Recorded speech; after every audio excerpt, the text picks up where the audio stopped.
Il est 14h30 à Paris. Bienvenue dans votre rendez-vous derrière l'image. On prend le temps, comme chaque jour, de décrypter l'info à partir d'une photo qui fait sens, un cliché pris par vous. Marie Schuster, bonjour. Bonjour Elisabeth. Il y a quelques jours à peine, vous allez nous dire de quoi il s'agit exactement. On va voir la photo à l'écran. Cliché que vous avez réalisé à Paris. Racontez-nous. Alors, avant de vous parler à proprement dit de cette photo qui représente 3 femmes, il faut d'abord que je vous repose un petit peu le contexte.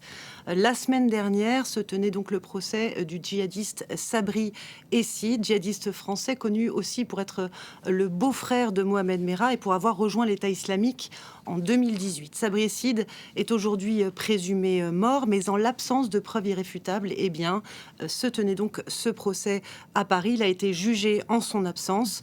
La semaine dernière, il est devenu le premier Français à avoir été condamné pour crime contre l'humanité et génocide à l'encontre de la population yézidi. Et ces 2 femmes que vous voyez là entourées sur cette photo soutenues par leur avocate, eh bien, ce sont 2 femmes yézidis qui sont venues témoigner à la barre. Elles s'appellent Bachi et Avi. Nous avons changé leur prénom pour des questions d'anonymat. Elles ont fait le déplacement depuis le Canada où elles sont réfugiées depuis 2018. Et puis, elles sont venues témoigner à la barre car comme des centaines d'autres femmes yézidis, eh bien, elles ont été enlevées par Daesh le 3 août 2014 dans la province du Sinjar, dans le nord de l'Irak. Pendant des années, elles ont été violées, torturées, affamées, humiliées, réduites au rang d'esclaves sexuels.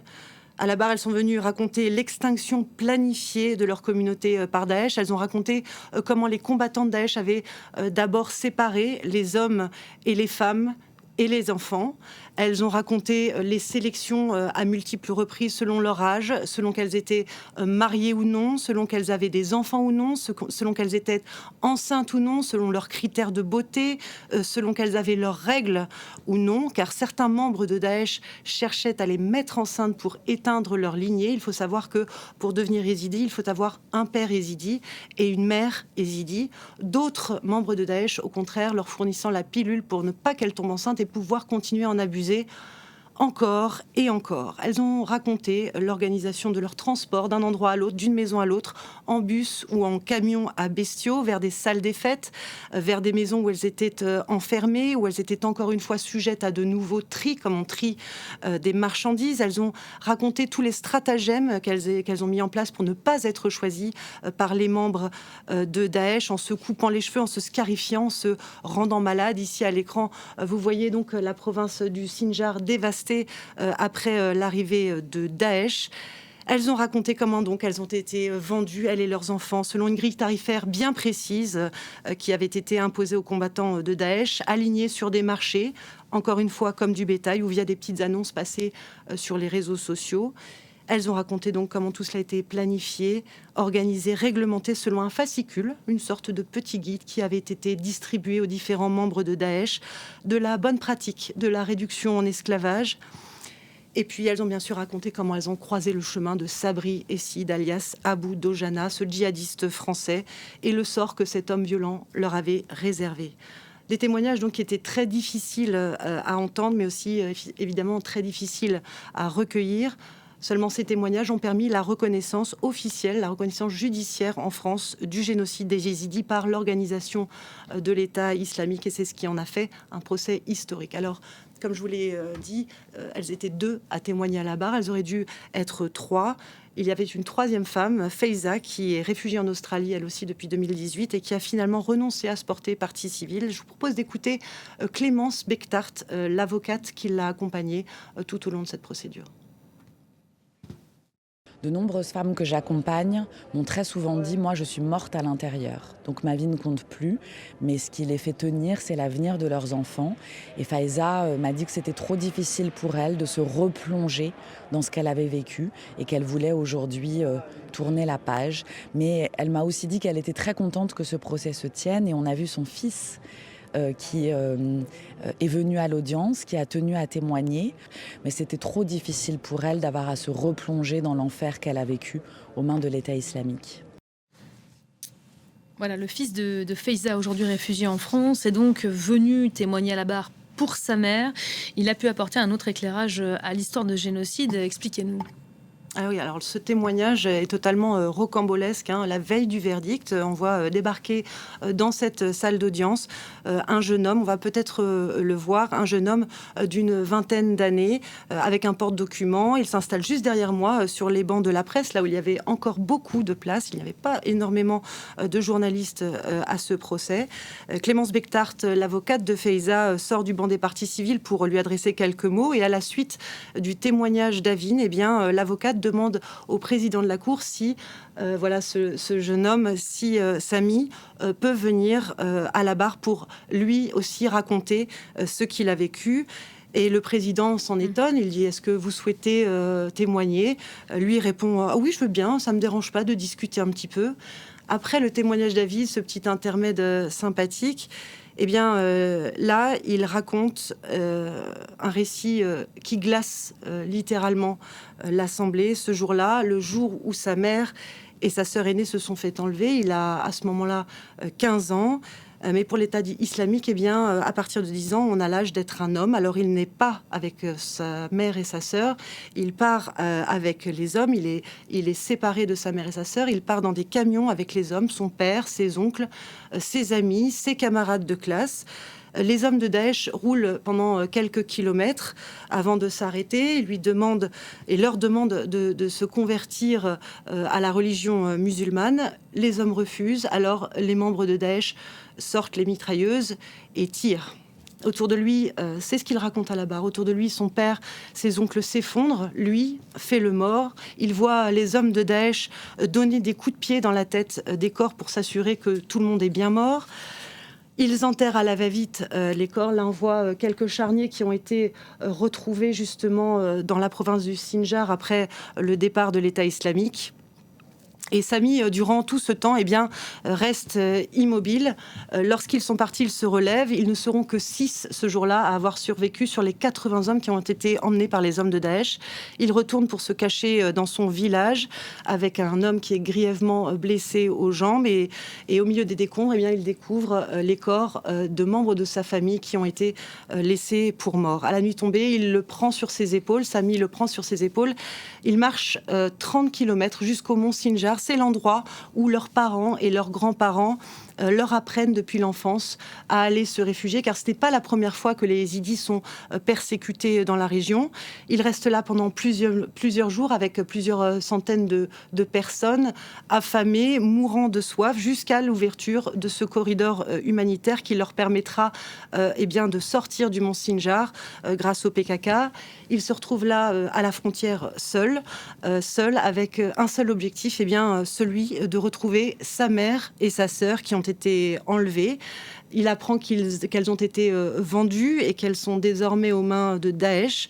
2 ans plus tard, il retrouve leurs traces et voilà comment il parvient à les libérer. Je vous propose de l'écouter.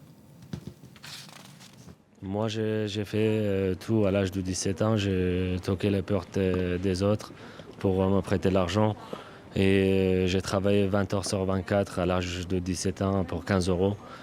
Et j'avais un délai de 3 mois pour soit acheter ma famille, soit recevoir un sac poubelle. Et il y avait ma famille dedans.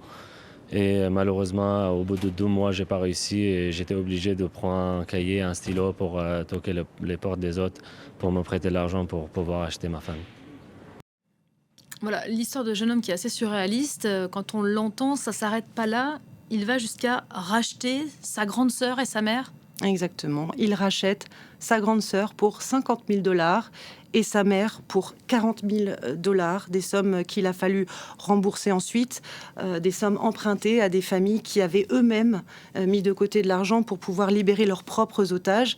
Et c'est la raison pour laquelle il n'est pas parti immédiatement avec sa mère et sa sœur lorsqu'elles ont été exfiltrées vers l'Australie, parce qu'il tenait à rembourser ces familles. Alors, son récit n'est pas isolé et a toujours cours, m'a raconté Samy. Il reste encore énormément de femmes disparues dans cette province. Samy me faisait savoir que les familles restées en Irak continuent inlassablement de rechercher leurs femmes, leurs filles.